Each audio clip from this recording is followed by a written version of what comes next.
नमस्कार, स्वागत है आप सभी का हमारे इस चैनल पर। तो हम लोग राष्ट्रीय गौरव पर्यावरण मानवाधिकार अध्ययन का प्रश्न पत्र 2018 का हल कर रहे थे। ओके, और इसका फर्स्ट पार्ट मैंने आपको हल करा दिया है। मैंने बताया था 3 टाइप के प्रश्न आते हैं। एक तो इतिहास से आता है, एक पर्यावरण से और एक आता है मानवाधिकार से। तो इतिहास वाला जो खंड था जिससे 40 प्रश्न आते हैं वो मैंने आपको करा दिया था। आज के इस वीडियो में हम लोग पढ़ेंगे पर्यावरण से संबंधित जो भी प्रश्न है। ओके, तो चलिए हम लोग शुरुआत करते हैं। इसके पहले आप फर्स्ट पार्ट देख लीजिए। ओके, देखिए 40 नंबर तक हम लोगों ने कर लिए थे। ओके, 40 क्वेश्चन इतिहास से आते हैं तो कर लिए थे, 41 हम लोग को करना है और इसी टाइप के प्रश्न आएंगे क्योंकि ये 2018 का पेपर है। तो आप इससे मिला सकते हैं कि कैसे प्रश्न आते हैं इस वाले पेपर में। देखिए प्रश्न है, हरित प्रभाव किसकी अधिकता के कारण होता है? Carbon dioxide, methane, nitrogen dioxide, उपरोक्त सभी। तो इसमें उपरोक्त सभी होगा। ओके, इन सभी के कारण हरित गृह प्रभाव जो है इफेक्ट, ग्रीन हाउस जो इफेक्ट होता है वो होता है। तो इसमें डी होगा। कार्बन डाइऑक्साइड से भी होता है, मीथेन से होता है, नाइट्रोजन डाइऑक्साइड। ओके, 42 नंबर का प्रश्न है, सबसे ज़्यादा कैंसर को उकसाने वाला हाइड्रोकार्बन प्रदूषक क्या है? ओलिफिन, बेंजपायरीन, सिनेमिक अम्ल, बेंजीन। तो इस भाई ने इसमें गलत आंसर लगाया है। ओके, ये नहीं होगा, ये गलत होगा। इसमें सही आंसर होगा बेंजीन। ओके, बेंजीन के कारण कैंसर होता है। ओके, तो ये सही आंसर होगा ऑप्शन डी। सबसे ज़्यादा कैंसर उकसाने वाला हाइड्रोकार्बन बेंजीन है। ओके, एकदम सही है। आप बी मत लगाइएगा, ये गलत हो जाएगा, डी आंसर होगा। अब ये देखिए, पौधे नाइट्रोजन को किस रूप में ग्रहण करते हैं? ये 43 नंबर का प्रश्न है। अब इसमें ऑप्शन ए है अमोनिया के रूप में, ऑप्शन बी नाइट्रोजन के रूप में, ऑप्शन सी नाइट्रेट के रूप में, ऑप्शन डी नाइट्राइट के रूप में। तो देखिए इस भाई ने आंसर लगाया है, गलत है इनका। ओके, तो ये बहुत ज़्यादा प्रश्न ये गलत करके आए हैं। मुझे लगता है पढ़ते वढ़ते नहीं थे। ओके, क्योंकि मैंने फर्स्ट पार्ट में आपको बताया था उसमें भी ये बहुत गलती करते हैं। इसका सही ऑप्शन सी है, नाइट्रेट्स के रूप में। ओके, नाइट्रेट या नाइट्रेट्स कहीं कहीं लिखा होता है, तो ऑप्शन सी आपका होगा नाइट्रेट के रूप में। फिर यहाँ है, देखिए ये भी क्वेश्चन इन्होंने गलत कर दिया। भारत में बाघ संरक्षण हेतु प्रोजेक्ट टाइगर की शुरुआत किस वर्ष हुई थी? 1972, 76, 86, 88।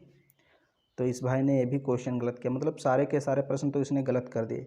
यहाँ ऑप्शन ए आपका सही होगा, 1972 यानी कि 1972 में प्रोजेक्ट टाइगर की शुरुआत हुई थी भारत में।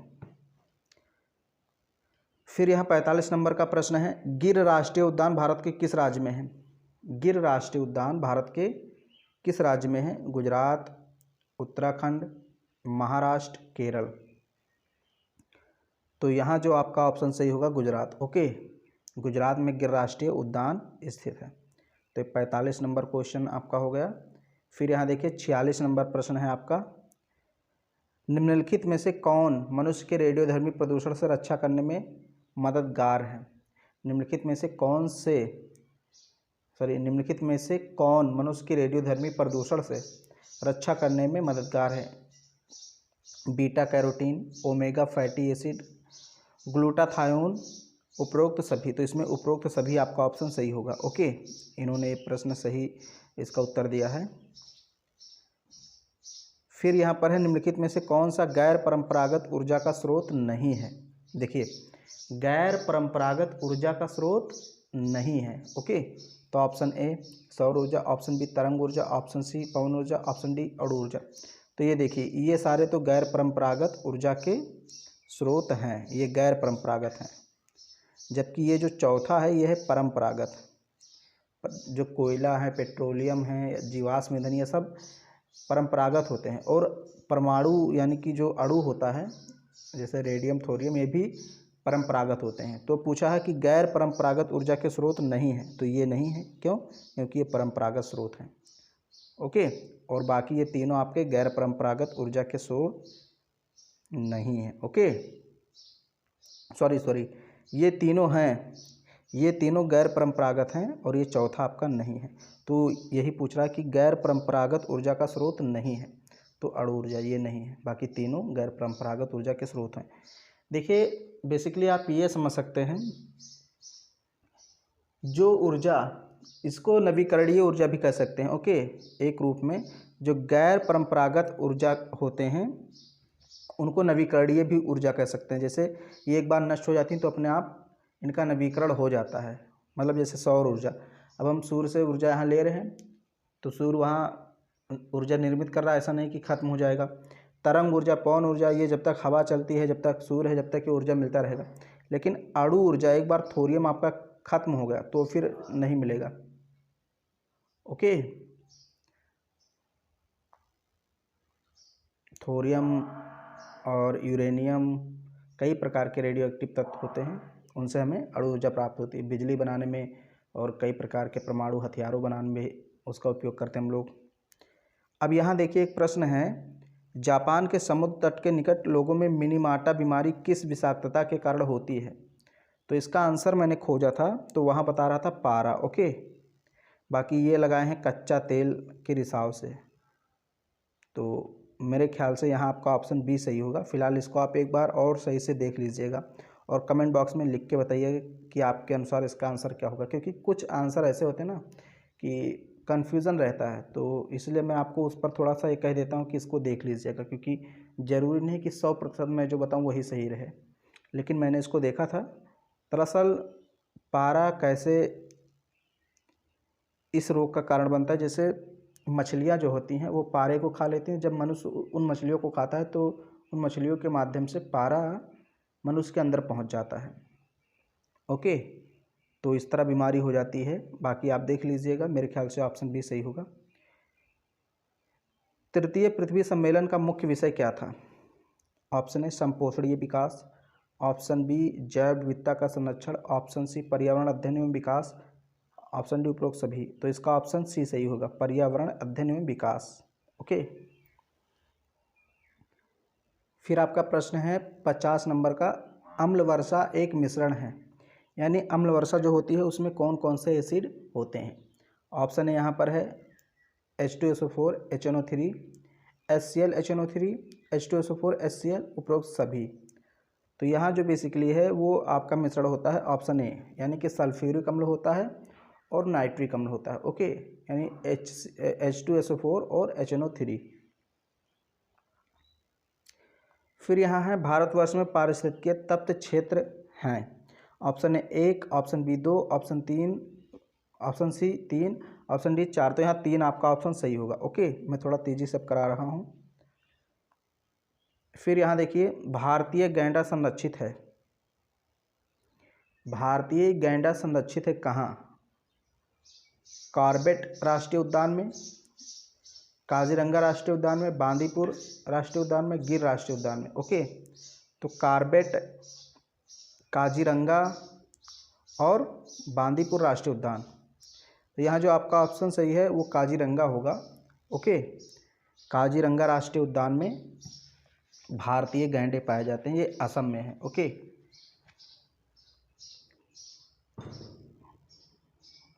अब ये प्रश्न थोड़ा सा अजीब है, निम्नलिखित में से कौन द्वितीय प्रदूषक है? तो देखिए द्वितीय प्रदूषक अगर हम बात करें तो इसमें देखिए ये तो आपका प्रथम प्रदूषक है, ये भी प्रथम प्रदूषक है, ये भी प्रथम प्रदूषक, ये तीनों तो आपके प्रथम प्रदूषक हो गए। तो इसमें सी ऑप्शन बचता है, यही द्वितीय प्रदूषक होगा। हालांकि पैन क्या है मुझे पता नहीं है कि ये पैन क्या है, ओके। बाकी सल्फर डाइऑक्साइड जो होता है ये प्रथम प्रदूषक होता है, बहुत ज़्यादा प्रदूषण फैलाता है। कार्बन डाइऑक्साइड ये तो सबसे ज़्यादा प्रदूषण फैलाता है, ओके। सॉरी ये कार्बन मोनोऑक्साइड है, carbon monoxide. Carbon dioxide CO2 होता है और कार्बन मोनोऑक्साइड CO होता है। तो ये भी प्रथम प्रदूषक, ये भी प्रथम प्रदूषक। एरोसॉल भी प्रथम प्रदूषक होता है, ओके। ये ताप विद्युत, जब कोयले से विद्युत बनाते हैं तो ये निकलता है राख के रूप में।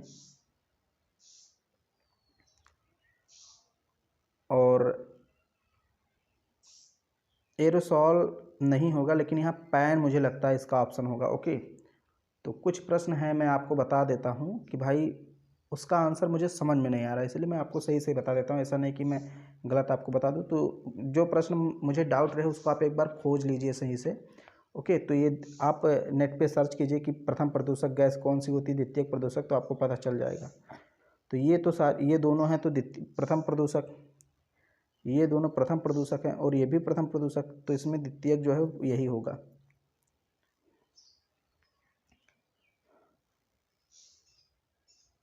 अब देखिए, दो गैसें जो ग्रीन हाउस गैसों में आनुपातिक तौर पर सबसे अधिक शामिल होती हैं वे हैं, मतलब ग्रीन हाउस जो इफेक्ट होता है उसमें सबसे ज़्यादा गैसें कौन सी होती हैं, सबसे ज़्यादा बताना है। CO2, CH4, CH4 NO2, CFC N2O, CO2 N2O। तो देखिए सबसे ज़्यादा होता है कार्बन डाइऑक्साइड जो लगभग 60% के करीब होता है। फिर उसके बाद दूसरे नंबर पर होता है मेथेन जो लगभग 20% के करीब होता है। तो यानी CO2 और CH4 ये आपका ऑप्शन होगा।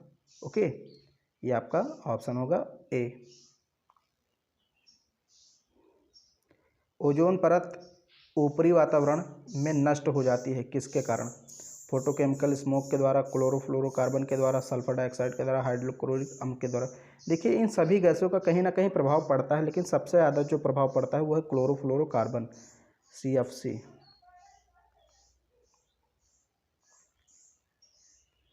फिर प्रश्न है स्ट्रोंशियम 90 एक अति खतरनाक रेडियोधर्मी प्रदूषक है जो पैदा कर सकता है रक्त कैंसर, हड्डी कैंसर, ऊतक का अपक्षयीकरण, उपरोक्त सभी। तो ऑप्शन डी होगा उपरोक्त सभी।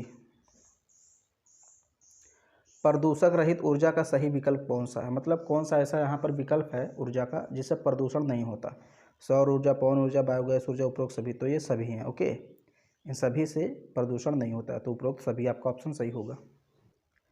अगला प्रश्न है किस वृक्ष को पर्यावरण का दुश्मन कहते हैं? नीम, तुलसी, पीपल, यूकेलिप्टस, जिसको हम सफ़ेदा भी बोलते हैं। तो यहाँ आपका ऑप्शन डी सही होगा। ओके, यूकेलिप्टस या इसको लिस्पिड भी बोलते हैं ओके गाँव में।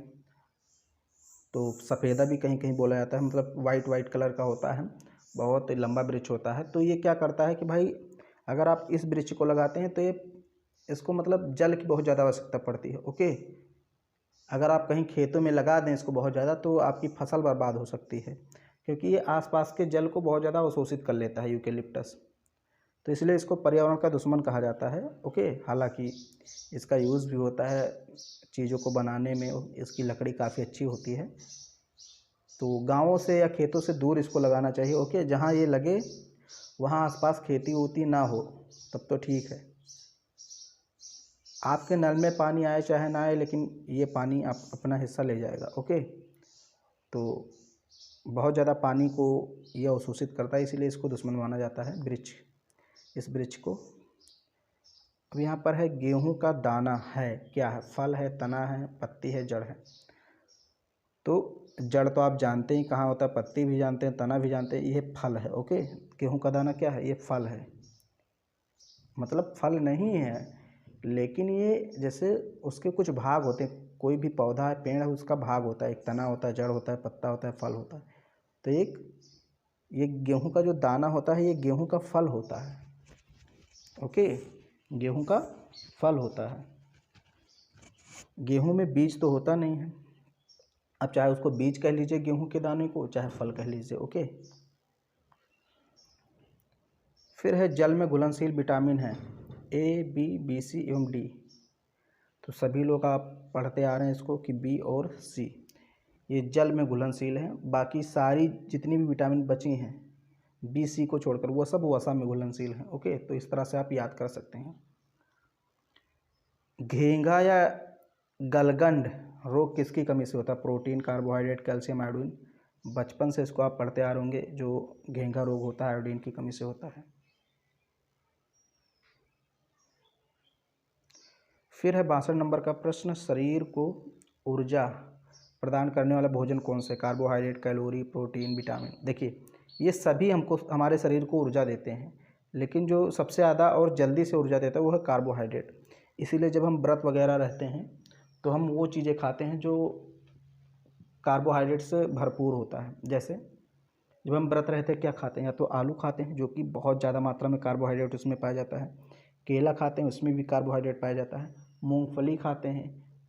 ओके, इन सब में कार्बोहाइड्रेट बहुत ज़्यादा पाया जाता है। ऐसे इस्लाम धर्म में जब रोज़ा रहते हैं ना तो लोग छुहारा वगैरह खाते हैं, और भी एक छुहारा जैसा होता है, मुझे उसका नाम नहीं याद आ रहा है, मतलब वो ऐसी चीज़ खाते हैं ना हाँ, खजूर खाते हैं। खजूर खाते हैं तो खजूर वगैरह में या छुआरा में बहुत ज़्यादा कार्बोहाइड्रेट पाया जाता है, ताकि तुरंत आपकी भूख मिट जाए और आपको ऊर्जा भी मिल जाए। तो केला, छुआरा, आलू, मूंगफली, ये सारी चीज़ें हम लोग इसीलिए खाते हैं ताकि हमको ऊर्जा मिले। ओके, तो कार्बोहाइड्रेट आपका ऑप्शन सही होगा, शरीर को बहुत ज़्यादा ऊर्जा देता है। फिर यहाँ है ओजोन परत मानव की सुरक्षा करती है एक्स किरणों से, अल्ट्रावायलेट यानी यूवी किरणों से, वाई किरणों से, ए किरणों से। तो यहाँ पर जो है आपका अल्ट्रावायलेट यानी पराबैंगनी किरणों को आप याद रखिए, इसी को इंग्लिश में बोलते हैं अल्ट्रावायलेट, हिंदी में पराबैंगनी किरणें बोलते हैं। ओके, तो इनसे रक्षा करती है ओजोन परत। लेकिन जब ओजोन परत कमज़ोर पड़ जाती है सीएफसी के द्वारा, सबसे ज़्यादा ओजोन परत को कौन सी गैस प्रभावित करती है? सीएफसी। तो जब ओजोन परत में छिद्र हो जाता है, कमज़ोर पड़ जाती है, तो अल्ट्रावायलेट किरणें बहुत ज़्यादा मात्रा में पृथ्वी पर पहुंचती हैं और तमाम तरह के कैंसर संबंधी रोग उत्पन्न करती हैं। फिर है ग्लोबल वार्मिंग का मुख्य कारण क्या है? CO2, N2, H2, carbon. तो ऑप्शन पहला इसमें सही होगा। ओके, CO2 कार्बन डाइऑक्साइड वैश्विक तापन के लिए सबसे ज़्यादा उत्तरदायी है, क्योंकि जब इसकी मात्रा बहुत अधिक हो जाती है तो एक गर्मी पैदा करता है। ओके, जो सूर्य की किरणें आती हैं हमारी पृथ्वी पर, वो वापस नहीं जा पाती हैं। तो इसीलिए कहते हैं अगर कार्बन डाइऑक्साइड का बहुत ज़्यादा उपयोग करेंगे तो एक दिन पृथ्वी बहुत ज़्यादा गर्म हो जाएगी, रहने लायक नहीं रह जाएगी। और जब पृथ्वी गर्म होगी तो ग्लेशियर पिघलेंगे, बाढ़ आएगा, तबाही आएगी, सुनामी आएगी। ओके, तो इसीलिए कार्बन डाइऑक्साइड का संतुलन बहुत ज़्यादा ज़रूरी है। हमको सिर्फ ये लगता है कि जीने के लिए ऑक्सीजन चाहिए, लेकिन ये ठीक है कि हमें सांस लेने के लिए ऑक्सीजन की ज़रूरत है, लेकिन अगर कार्बन डाइऑक्साइड भी ना हो तो आदमी पृथ्वी पर रहेगा नहीं। कार्बन डाइऑक्साइड अगर नहीं रहेगा तो पृथ्वी बहुत ज़्यादा ठंडी हो जाएगी, आप एकदम बर्फ़ से भी ज़्यादा कठोर हो जाएंगे। और अगर कार्बन डाइऑक्साइड बहुत ज़्यादा हो गई तो इतनी ज़्यादा गर्म हो जाएगी कि आप नहीं रह पाएंगे। तो इसलिए कार्बन डाइऑक्साइड का संतुलन में रहना बहुत ज़्यादा आवश्यक है। पर्यावरण शिक्षा केंद्र कहाँ है? नागपुर में, भुवनेश्वर में, अहमदाबाद में, बेंगलुरु में। तो भाई ने जो आंसर लगाया है बिल्कुल गलत है। ओके, बेंगलुरु में नहीं है, अहमदाबाद में है। पर्यावरण शिक्षा केंद्र अहमदाबाद में है। फिर प्रश्न है भूकंपीय तरंगों का मापन करने वाला यंत्र है? तो हाइग्रोमीटर, ब्लाइमोग्राफ, सिस्मोग्राफ, फीदरग्राफ। तो सभी लोग जानते हैं इसका सही उत्तर क्या है, सिस्मोग्राफ। अगला प्रश्न है हरित ग्रह गैसें हैं या हरित ग्रह, चाहे हरित ग्रह गैसें पूछे हो कि चाहे हरित गैसें पूछे, दोनों एक ही है। तो कौन कौन सी गैसें हैं जो ग्रीन हाउस इफेक्ट में भाग लेती हैं? CO2, CFC, मीथेन, उपरोक्त सभी। तो इसका ऑप्शन है उपरोक्त सभी, लेकिन सबसे ज़्यादा CFC, कार्बन डाइऑक्साइड, मीथेन, तीनों मतलब हैं। मैंने आपको बताया था CO2 लगभग 60%, मीथेन लगभग 20% और CFC भी होता है। ओके, बाकी यहाँ पर है टिहरी बांध परियोजना स्थित है कहाँ? उत्तराखंड में, छत्तीसगढ़ में, झारखंड में, उत्तर प्रदेश में। तो बहुत ही आसान प्रश्न, उत्तराखंड में स्थित है।